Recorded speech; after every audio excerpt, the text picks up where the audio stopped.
Here we go. It's important that when you're arguing these cases and writing briefs about them and get in front of judges to advance the position of your clients, that you understand the background that went into all this, because it'll make a lot more sense as you see the law develop. So we have to start with the Supreme Court case of Baldassar versus Illinois from 1980. Please be mindful that Baldassar versus Illinois was a plurality decision by the Supreme Court. There was no opinion. So you kind of have to cobble together the concurring opinions to get what the opinion of the court was.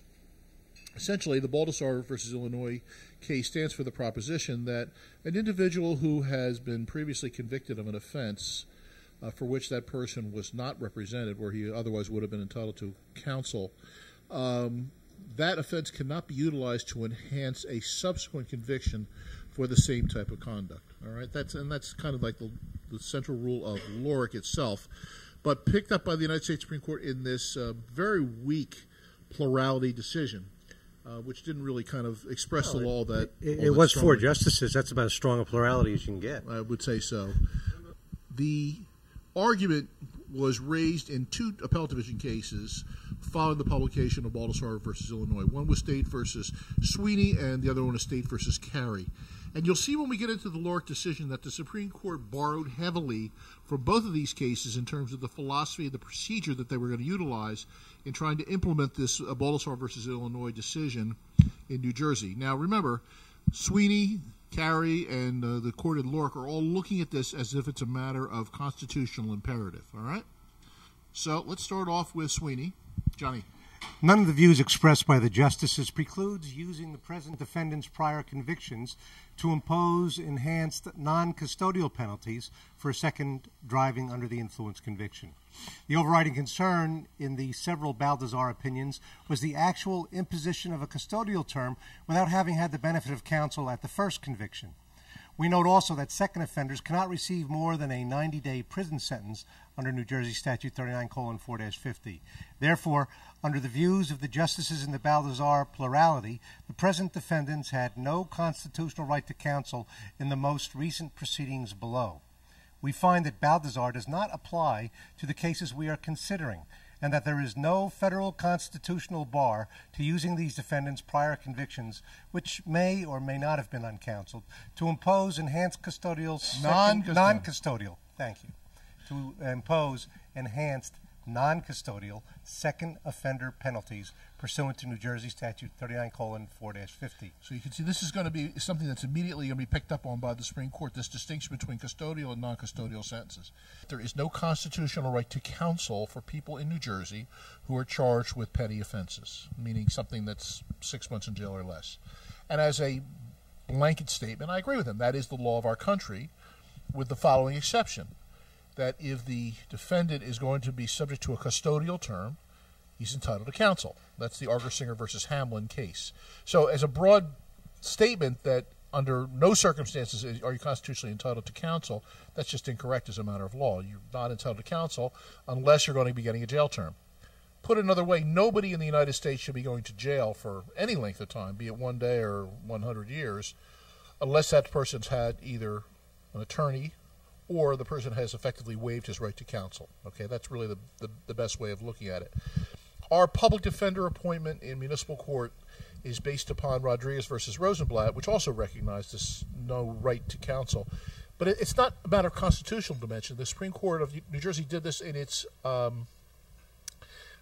would they call that, administrative capacity. Yeah, we're going to get into that when we talk about Laurick. Correct. They do it in their capacity as the constitutional body that's in charge of the administration of justice in New Jersey. So it's not a matter of constitutional dimension, it's just administrative in nature.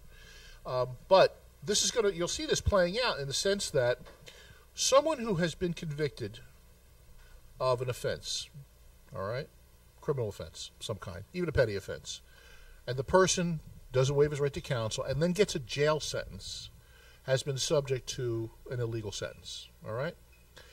That type of conviction, both in Baldassar and in current law today in the United States, that conviction can't be used to enhance a subsequent conviction for the same type of conduct because it was an illegal sentence. He was entitled to counsel.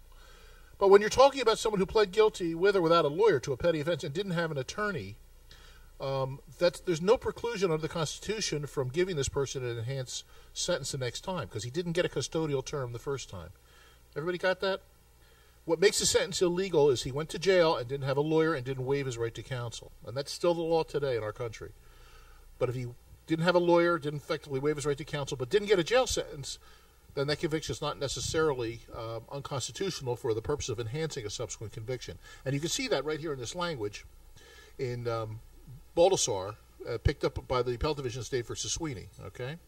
Now, the second thing that's important in the Sweeney case is this assignment of the burden of production in these types of cases. What's that say there, Johnny? Defendants have the burden of establishing, for sentencing purposes, the lack of legal representation at the prior convictions. Now, the law is pretty clear at this point because of the amendments to the rules of court that the burden is going to be by this. It's the strict civil standard of proof by preponderance of the evidence. Okay, so you don't have to have any special magic thing. You know, a Laurick application is nothing more really than a civil type application like any other post-conviction relief application. So put in your notes, sir, that the burden is now it's by preponderance of the evidence. All right.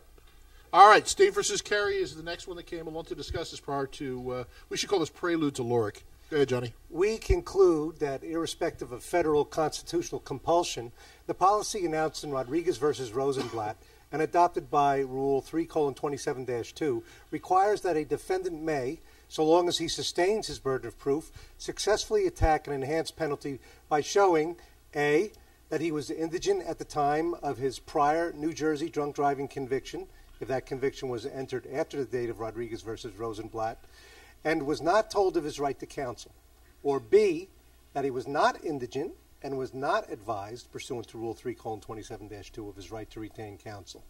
The policy embodied in Rodriguez and Rule 3:27-2 would have no meaning or impact if our conclusion concerning prior New Jersey convictions were otherwise. So you see now how they're setting the scene here. This is going to be the foundation for the Supreme Court's holding in Laurick, grabbing out of Baldessar and Sweeney and Carey, kind of suggesting to the court how these things be handled. Now, a couple things to take a look at here. Look at the court's reference here to Rule 3:27-2. This case was decided before the Supreme Court's decision in State versus Gonzalez, where the court suggested that we do away with cross-references in the Part 7 rules to Part 3, and in fact that there be a standalone Part 7 rule, which now exists.